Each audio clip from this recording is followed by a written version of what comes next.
আমরা তো সকলে জান্নাত যেতে চাই নাকি? আমাদের সকলের টার্গেট কি? জান্নাত।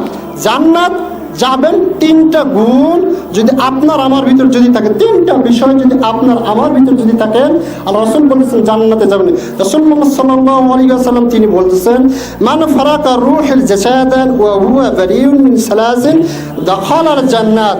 তিনটি বিষয় থেকে যে ব্যক্তি মুক্ত থাকা অবস্থায়, তিনটি বিষয় থেকে যে ব্যক্তি মুক্ত থাকা অবস্থায় তার রূহটা বের হয়ে যাবে, জানটা কবজ হবে, ওই লোকটি মারা যাবে। কয়টা বিষয়? তিনটা বিষয় মুক্ত থাকতে হবে। এক, আল কিবর, অহংকার মুক্ত থাকতে হবে। আমাদের ভিতরে গুণটা আছে, কারো ভিতরে অহংকার নাই। কারো ভিতরে অহংকার আছে? এটা আপনি বর্জন করতে হবে। জান্নাত যদি পেতে চান, অহংকার মুক্ত থেকে যদি আপনি যদি মৃত্যুবরণ করতে পারেন, আমার ভিতরে কোনো অহংকার নাই। কিসের অহংকার? কিসের টাকার অহংকার? কিসের জমির অহংকার? কিসের পদের অহংকার? আমার ভিতরে কোনো অহংকার নেই, কোনো অহংকারই থাকতে পারে না। কি জন্য? আমি যদি মারা যাই, এগুলো কোনো কিছুই আমার সাথে যাবে না। সুতরাং এর অহংকার মুক্ত থাকতে হবে। দুই, রাসূলুল্লাহ সাল্লাল্লাহু আলাইহি ওয়াসাল্লাম বলতেছেন, ওয়াল গুলুলিন, আত্মসাৎ করা হতে বেঁচে থাকতে হবে। আপনার পুরো জীবনে আপনি বলতে পারবেন যে আমি একটা টাকা আত্মসাৎ করিনি।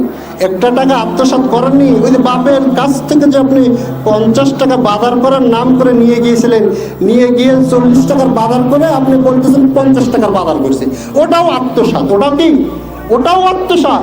প্রত্যেকটা ক্ষেত্রে এইরকম, প্রত্যেকটা ক্ষেত্রে যেটা নিয়ে গেলে এটা ঠিকভাবে বুঝিয়ে না দিয়ে যদি পকেটে কিছু যদি বলেন, ওটাই হবে আত্মসাৎ। তিন, রাসূলুল্লাহ সাল্লাল্লাহু আলাইহি ওয়াসাল্লাম বলতেছেন, যে ব্যক্তি ঋণ থেকে মুক্ত, এক, অহংকার থেকে মুক্ত, দুই, আত্মসাৎ থেকে মুক্ত, তিন, ঋণ থেকে মুক্ত। তিনটি বিষয় হতে কোনো ব্যক্তি যদি মুক্তি থেকে যদি ইন্তিকাল করেন, রাসূলুল্লাহ সাল্লাল্লাহু আলাইহি ওয়াসাল্লাম বলতেন সরাসরি জান্নাতে প্রবেশ করবেন। অথচ আমাদের ভিতরে অহংকার আছে, আত্মসাৎ আছে, ঋণগ্রস্ত লোক ছাড়া তো খুঁজেই পাওয়া যাবে না।